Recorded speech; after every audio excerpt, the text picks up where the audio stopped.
What's up, everybody? Another card in the spotlight. Today we're gonna go over a new type of card, a new genre, busting into the F1 world. That's right, Formula One is all the rage over the last year or so. Has really gained popularity ever since the Drive to Survive Netflix documentary series has come out, especially in the last 12 to 18 months. Has certainly seen a resurgence or a super boost in popularity. So yeah, we're gonna dive into an F1 card this week. We're gonna start off, if you checked out our pickups from the last card show, which was 2 weeks ago, I think the video came out last week, you'll see that I picked up 3 F1 cards, all in the $3 box. And this is going to be the first card in the spotlight video where I actually have, or I should say had, the card in the spotlight. So let's get it started. We're going to go with a Kevin Magnussen, Kevin Magnussen Topps Chrome Refractor card. So this is his kind of base card refractor. It's the portrait, the super cool card. Saw it in the $3 box and had to pick it up. Couldn't remember exactly where he was. I knew he got dropped by Haas. Haas Racing had went a different way with Little Schumacher, the kid of with Little Schumacher and the Russian guy Mazepin. And so having done that, they dropped him and he was no longer in F1. So that is why his refractor was in a $3 box. If he's racing in F1 and he's one of the 20 drivers that's racing every week, his basically the rookie refractor, his first card, is not going to be in the $3 box. If you take like Bottas or somebody else like that, their refractor's not in the $3 box. But it just so happened that at the time of this card show, he had 2 refractors in the box. So we're going to spotlight this card here, the kind of base rookie refractor for Kevin Magnussen. Enjoyed it. I like Haas, so just because they're an American team, they're not very good. They're usually towards the back of the pack in the races, but I'm hoping that they can get things turned around. I think they've tried to focus on getting a better car and doing some different things, trying to get some younger drivers in there. And but I didn't dislike Kevin Magnussen. I thought he was a good driver and didn't really know much about it. Kind of spent them $3 just because, hey, I wanted F1 cards, and off chance that somebody also just wants this F1 card, and if he gets another shot in F1, I'd have that card. So lo and behold, Haas cuts ties with the Russian driver Mazepin, because they really hired him because he had ties to a big company which was able to bring in more money, which they were struggling with financing. So this was a way to boost up their financial stuff. So they drop him. They sign and they drop him because they don't want the Russian ties due to the ongoing invasion of Ukraine and all that stuff. So yeah, so they pick up Kevin Magnussen, bring him back to the team on a multi-year, pretty nice size contract.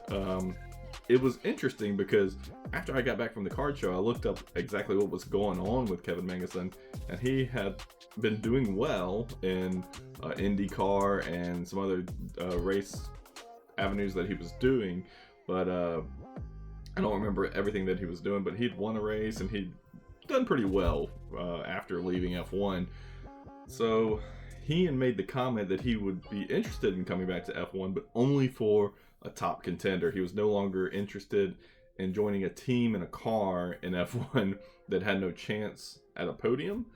And so I understood that to be a shot at Haas and was like, I'll come back, but not for Haas. So anyway, apparently either that was not true, or you know, either it wasn't true, or he has additional information and knowledge that Haas is actually going all in, has a better car, has a better team, and he feels like they can actually compete. And that's what he's kind of saying now, is he feels like they can compete in the F1, and he's happy to join back in F1. It made sense for Haas to bring somebody back that's familiar with the team, the Haas Racing, and F1 in general. So just really cool kind of backstory on the F1 and Kevin Magnussen. And so the card in the spotlight, it's not a super rare card. It's a refractor, so that's awesome. But it's not super rare, and it doesn't have any kind of weird, cameo in the background or anything like that. Just a normal everyday card, but just something to spotlight, or I hoped to spotlight. When you're at these shows, or, looking online for deals and things like that, always keep in mind that, things happen, things change, and a $3 card can turn into a much bigger card really quick, just with the turn of a hat. You have NFL free agency, somebody switches teams, and all of a sudden that player, or players surrounding them, or players surrounding them in their former team, things can change and all of a sudden skyrocket somebody's value or plummet somebody's value. So keep that in mind as you're going into investing or collecting some of these cards. I wanted to spotlight this one. Okay, so for Topps Chrome, those of you that don't know, 2020 Topps Chrome F1 was the first Formula One card produced in a long time. So they actually produced some back in the, I think, 80s, maybe 90s, but I believe it was like 70s, 80s. They had some, but nothing like the current, modern cards and anything like that. So it was definitely a big time product, Topps Chrome F1. In fact, the wax is still super popular. And then these refractors are really awesome too. So this is Kevin Magnussen's first card as far as I'm aware. And getting that refractor of any F1 card, it's just a really cool card. These F1 cards also have different poses for the different drivers. So I will show, I have the base kind of standard card here. There is also another, I'll call it a variation, but it's not actually a variation. It's another card in the series. So this is it here. He's wearing the helmet. Although that's not the card in the spotlight. It's just kind of trying to draw the whole picture for you. So yeah, that's the card in the spotlight. The rookie refractor for Haas. He's back on the team, so that's kind of cool. But it's really more of just a reminder that, hey, just because he's not currently racing in F1 now doesn't mean that tomorrow or next week something doesn't change. A driver has to leave.